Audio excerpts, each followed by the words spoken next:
एक नीलकंठ चिड़िया की है। एक गरीब भाई व एक अमीर बहन की कहानी है। यह कहानी बड़ी पावन और पवित्र है। इस कहानी को गौर से सुने। यह कहानी आपको आपके जीवन में ढेर सारी प्रेरणा देगी। इस कहानी में आप जानेंगे कि एक भाई और एक बहन का रिश्ता कैसा होता है और कैसा होना चाहिए। और इस कहानी में आप ये भी जानेंगे कि किसी का गरीब होना कितना खतरनाक साबित होता है। किसी का गरीब होना कितना बड़ा गुनाह होता है। किसी का गरीब होना किसी श्राप से कम नहीं होता। और गरीबी का कारण क्या होता है? गरीबी क्यों आती है? क्या कारण है जो लोग गरीब रह जाते हैं? जाने अनजाने में ऐसा कौन सा कर्म हम कर देते हैं जिनके कारण हम गरीब रह जाते हैं और जीवन भर गरीबी ही रहते हैं? और जब नसीब बदलता है तो नसीब बदलने का समय कब आता है, कैसे आता है? क्या हमें संकेत मिलते हैं कि हमारा नसीब बदलने वाला है? आज की जो कहानी है बड़ी इंटरेस्टिंग कहानी है, बड़ी मोटिवेशनल कहानी है। ये सब कुछ आज आप इस वीडियो में जानेंगे। इन सभी प्रश्न के उत्तर आपको इस वीडियो में सुनने को मिलेंगे। कहानी शुरू करने से पहले जो लोग हमसे नए जुड़े हैं वो हमारे चैनल को सब्सक्राइब करें। शुरू करते हैं आज की कहानी। एक रेतीले मैदान में एक नीलकंठ का जोड़ा रहता था। गर्मियों की रात थी, ठंडी ठंडी हवा चल रही थी। उस दिन नीलकंठ की पत्नी नीलकंठ से कहती है कि पिया जी, आज नींद नहीं आ रही है। पता नहीं ऐसी क्या बात है। आप कोई ऐसी कहानी सुना दीजिए जिससे आज की रात कट जाए और मेरा मन हल्का हो जाए। अपनी पत्नी की इतनी बात सुनने के बाद वो नीलकंठ एक कहानी सुनाता है। नीलकंठ कहता है कि प्रिय, तुम ध्यान से सुनो। एक गरीब भाई और एक अमीर बहन की मैं कहानी सुनाने जा रहा हूं। नीलकंठ कहानी शुरू करता है और नीलकंठ की पत्नी बड़ी गौर से इस कहानी को सुनती है। एक नगर में एक किसान रहता था। उस किसान के वहां एक पुत्र जन्म लेता है और एक पुत्री जन्म लेती है। किसान अपने पुत्र का नाम रामू रखता है और पुत्री का नाम किशोरी रखता है। काफी समय बाद दोनों जवान हो जाते हैं। अपनी पुत्री किशोरी की शादी एक बड़े घर में कर देता है। किशोरी बहुत सुंदर थी और सुशील थी, इसलिए अपनी पुत्री की शादी किसी बड़े घर में करता है, पैसे वाले घर में करता है, और अपने पुत्र की शादी किसी गरीब घर में करता है। वो किसान भी बहुत गरीब था, इसलिए अपनी पुत्र की शादी अपने बराबरी वालों में करता है और पुत्री की शादी एक बड़े घर में करता है। उसके कुछ दिनों बाद वो किसान खत्म हो जाता है और किसान की पुत्री किशोरी बाई अपने ससुराल चली जाती है। किसान का पुत्र रामू अपनी पत्नी के साथ अपनी जमीन में काम करता, खेती का कार्य करता और अपना जीवन व्यतीत करता। उधर उसकी बहन किशोरी एक अमीर घर में चली गई थी। उसका आए दिन पैसे वाले लोगों में उठना बैठना था, इसीलिए वो अपने भाई से धीरे धीरे नफरत करने लगी।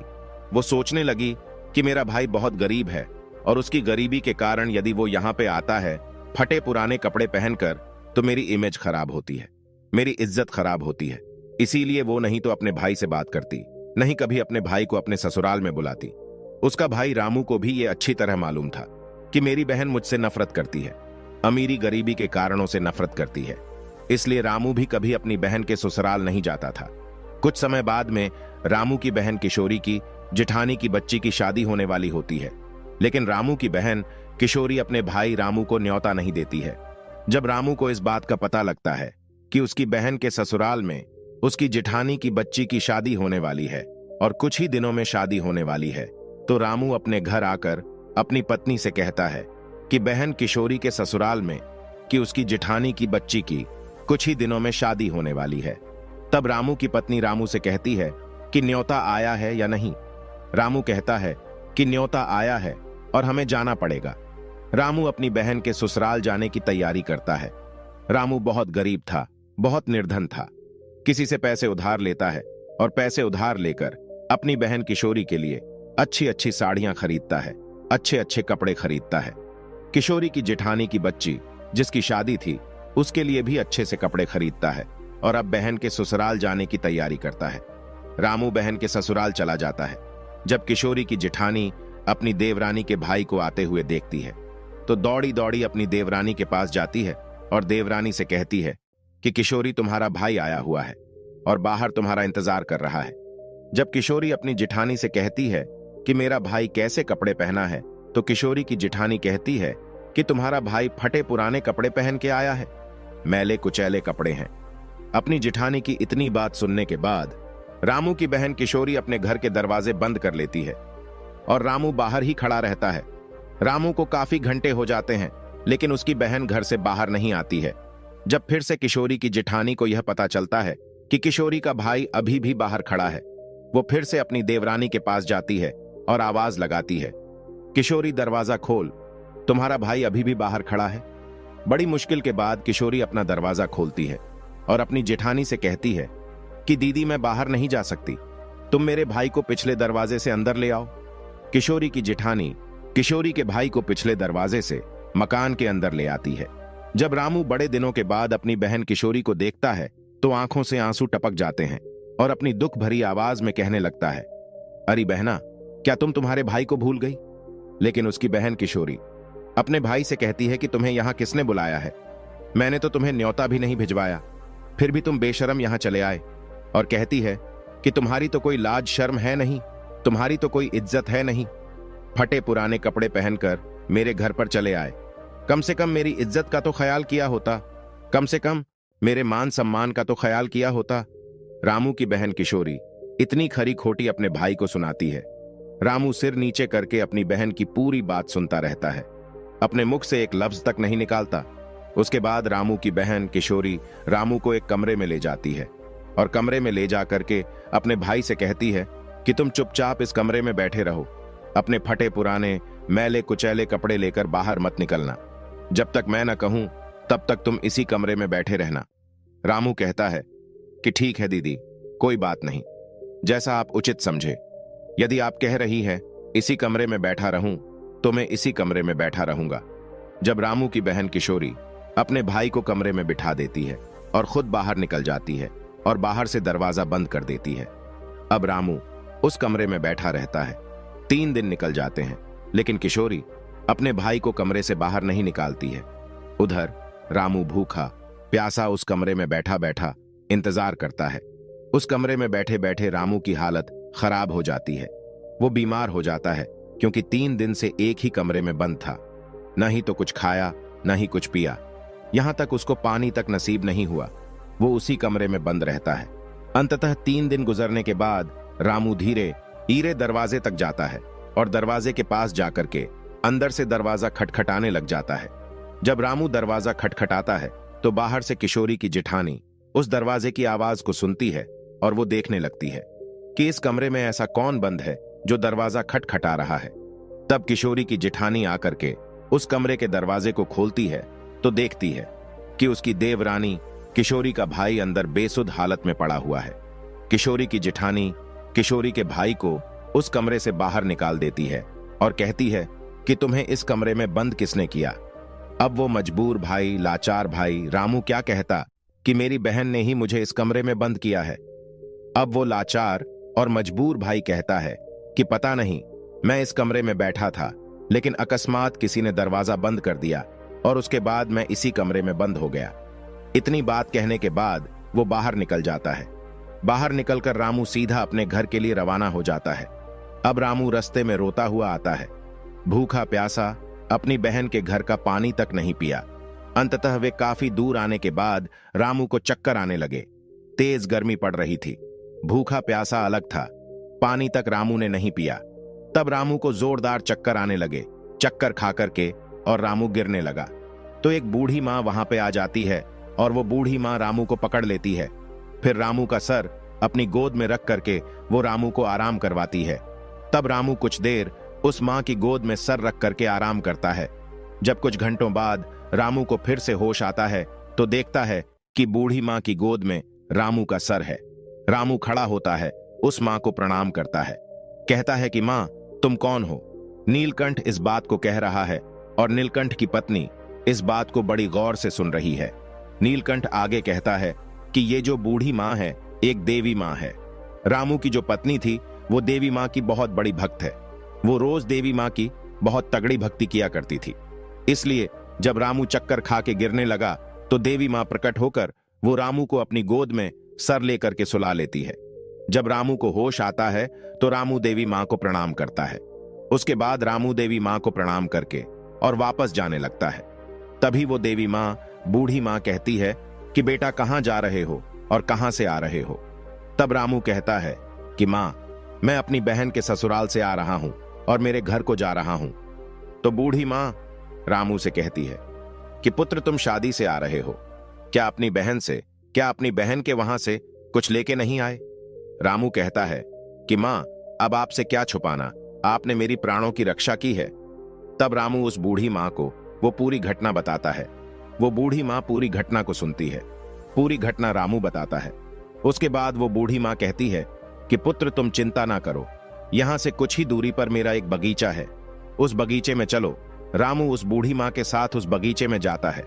वो बूढ़ी मां रामू से कहती है कि मेरे इस बगीचे में काफी मोटे मोटे तरबूज और ककड़ी है।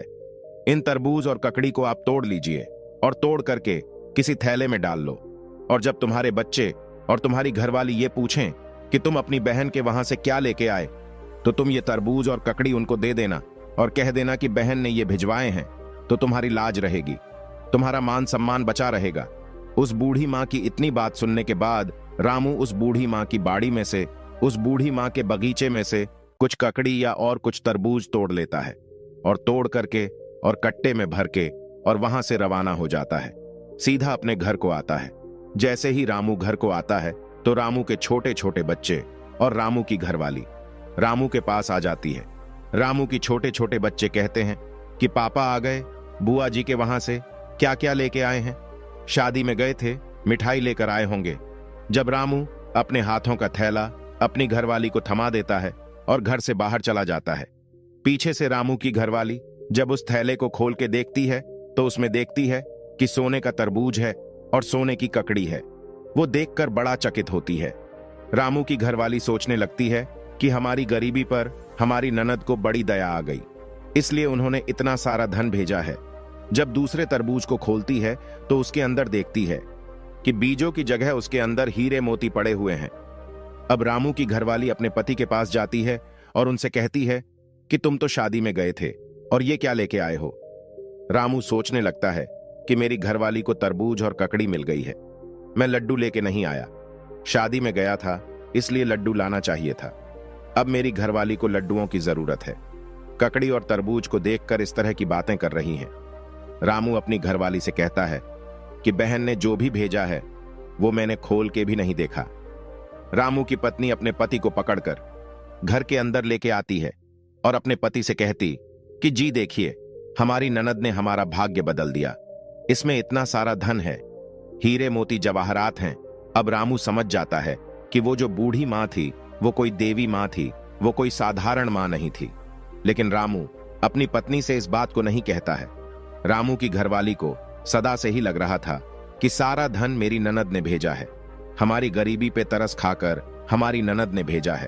अब देवी मां की कृपा से रामू एक अच्छा सा महल का निर्माण करता है, बड़ी शान शौकत से रहने लगता है, राजा महाराजाओं की तरह रहने लगता है। जब रामू का महल तैयार हो गया, राजा महाराजाओं की जैसी शान शौकत हो गई, तब रामू की घरवाली रामू से कहती है कि देखो जी, अब अपनी ननद को अपने घर में लेके आओ, अपने पीहर में घूम जाएगी, उसको काफी वर्ष हो चुके हैं, इसलिए एक बार उसको जरूर लेके आओ। ननद की वजह से ही तो आज हमारे इतने बड़े मकान, इतनी बड़ी शान शौकत है। तब रामू अपनी पत्नी की इतनी बात सुनने के बाद रामू अपनी बहन को लेने के लिए जाता है और जाके अपनी बहन के उसी दरवाजे के सामने खड़ा हो जाता है जहां कुछ समय पहले खड़ा हुआ था, शादी के समय। जब रामू की बहन किशोरी की जिठानी को यह पता चलता है कि किशोरी का भाई आया हुआ है और ऐसा लग रहा है कि जैसे कहीं का कोई राजा महाराजा हो, तो वो अपनी देवरानी किशोरी से जाके कहती है कि किशोरी, तुम्हारा भाई आया हुआ है।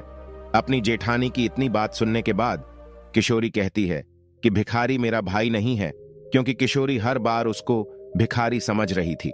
लेकिन किशोरी की जिठानी कहती है कि भिखारी नहीं है, कोई राजा महाराजा है, पीछे 4 सिपाही खड़े हैं, रथ गाड़ी खड़ी है, जाके देख बाहर। जब रामू की बहन किशोरी अपनी झरोके से अपने भाई को देखती है और सोचने लगती है कि उसका भाग्य कैसे बदल गया, तब अपने कमरे से निकलकर अपने भाई के पास जाती है और भाई से कहती कि भाई, मुझे क्षमा कर दीजिए, मैंने बहुत बड़ा दुख दिया आपको।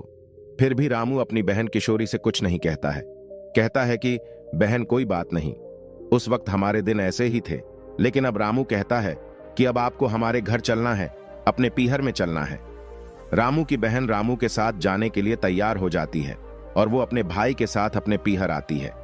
पीहर आकर के अपने भाई की शान शौकत को देखकर दंग रह जाती है। आलीशान महल, महल के अंदर नौकर चाकर लगे हुए हैं। अपने भाई की शान शौकत को देखकर वो दंग रह जाती है। उधर रामू की घरवाली अपनी ननद की इतनी सेवा करती है क्योंकि उसको यही लग रहा था कि आज जो हमारी शान शौकत है ये हमारी ननद की वजह से है। यदि हमारी ननद हमें इतना सारा धन नहीं देती तो आज हम इस मुकाम पे नहीं होते।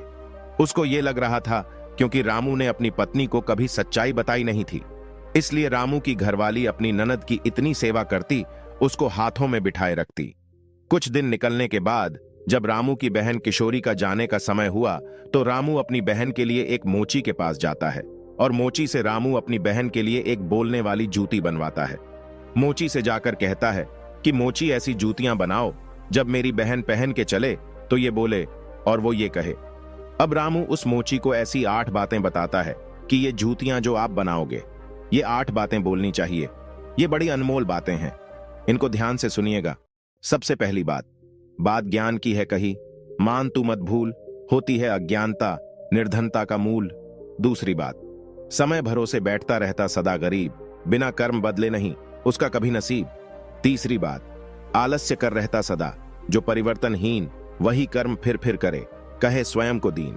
चौथी बात, नहीं गरीबी से बड़ा है कोई और अभिशाप, हासिल करके ज्ञान की कर लो दूर अब आप। पांचवी बात, दोस्त समय को दो नहीं बनो मजबूर, कर्म साधना से जुटो करो गरीबी दूर। छठी बात, कर्म भी नहीं करता कोसे सदा नसीब, भाग्य भरोसे बैठता मानव रहे गरीब। सातवीं बात, अज्ञानी पर ही सदा करे गरीबी सदा वार, विजय होता युद्ध में ज्ञान सदा हथियार। आठवीं और सबसे आखिरी और सबसे खास बात, पैसों के बाजार में बदल गई तहजीब, धन दौलत से जुड़ रहे रिश्ते हुए गरीब। कि पैसों के बाजार में बदल गई तहजीब, धन दौलत से जुड़ रहे रिश्ते हुए गरीब। रामू मोची से कहता है कि मोची भाई, ये 8 बातें बोलने वाली ऐसी जूतियां बनाओ जिन्हें मेरी बहन पहनेगी, कि जब मेरी बहन इन जूतियों को पहनेगी और ये जूतियां ये 8 बातें ऐसी बोलेंगी जिनको मेरी बहन सुनेगी, और जब इन 8 बातों को वो सुनेगी तो अपनी गलती का पश्चाताप करेगी। रामू अपनी बहन के लिए हीरे मोती जड़ीत सोने चांदी की जूतियां बनवाता है और ला करके अपनी बहन को देता है और कहता है कि लो बहन, ये जूतियां लो और अब आप आराम से जाइए, अपना ख्याल रखिएगा। रामू अपनी बहन को हंसी खुशी अपने घर से विदा करता है। अब रामू की बहन सोने चांदी हीरे मोती जड़ी जूतियों को बैग में रख करके अपने घर ले जाती है और घर ले जाकर के अपनी जिठानी, अपनी देवरानी, अपनी सास ससुर को वो जूतियां दिखाती है और कहती कि देखो मेरे भाई ने मुझे सोने चांदी हीरे मोती जड़ी हुई जूतियां दी हैं। जब किशोरी का ससुर कहता है कि तेरे भाई ने ये जूतियां दी है तो इनको पहन के तो दिखाओ। जब रामू की बहन किशोरी अपने भाई की दी हुई जूतियों को पहनती है तो वो जूतियां बोलने लगती हैं और वो जूतियां कहने लगती हैं कि पैसों के बाजार में बदल गई तहजीब, धन दौलत से जुड़ रहे रिश्ते हुए गरीब। इस तरह की ये पूरी 8 बातें बोलती हैं। जब जूतियां ये पूरी 8 बातें बोलती हैं, जब भी रामू की बहन एक कदम धरती और जूतियां बोलने लगती, जब भी एक कदम आगे रखती और फिर से जूतियां बोलने लगती। इसी तरीके से पूरी 8 बातें जूतियां बोलती हैं। किशोरी के पूरे ससुराल वाले जब जूती बोलती तो जूतियों की बात को सुनते। अब उनका सर नीचे को झुक गया, उनका पैसों का घमंड टूट गया। जो किशोरी की बहन अपने भाई को तक नहीं बुलाती थी, अपने भाई के साथ इतना दुर्व्यवहार किया, वह अपनी शर्म से डूब मर गई। उसके बाद धीरे धीरे उनका पतन होना शुरू हुआ और धीरे धीरे वो लोग इतने गरीब हो गए, इतने गरीब हो गए कि उनको खाने तक के दाने नहीं रहे। एक समय ऐसा आ गया था कि उसी बहन को अपने भाई के द्वार पे आकर के और भीख मांगनी पड़ी और अपने भाई से कहना पड़ा कि भाई अब हमारी सहायता कर दीजिए। उस मैया के आशीर्वाद से, देवी माँ के आशीर्वाद से वो रामू अपनी बहन की सहायता करता है और अपनी बहन को अपने ही महल में रखने की कोशिश करता है और अपनी महल में जगह देता है। कहता है कि बहन, तेरे लिए मेरे दरवाजे सदा खुले हैं, तेरे लिए मेरे दरवाजे कभी बंद नहीं हो सकते। अपनी बहन को सीने से लगाता है और अपनी बहन का फिर से घर बार बसाता है। ये कहानी यहां पर समाप्त होती है। हम उम्मीद करते हैं कि ये कहानी आपको जरूर पसंद आएगी और इस कहानी से आप ढेर सारी प्रेरणा लेंगे। धन्यवाद, धन्यवाद, धन्यवाद।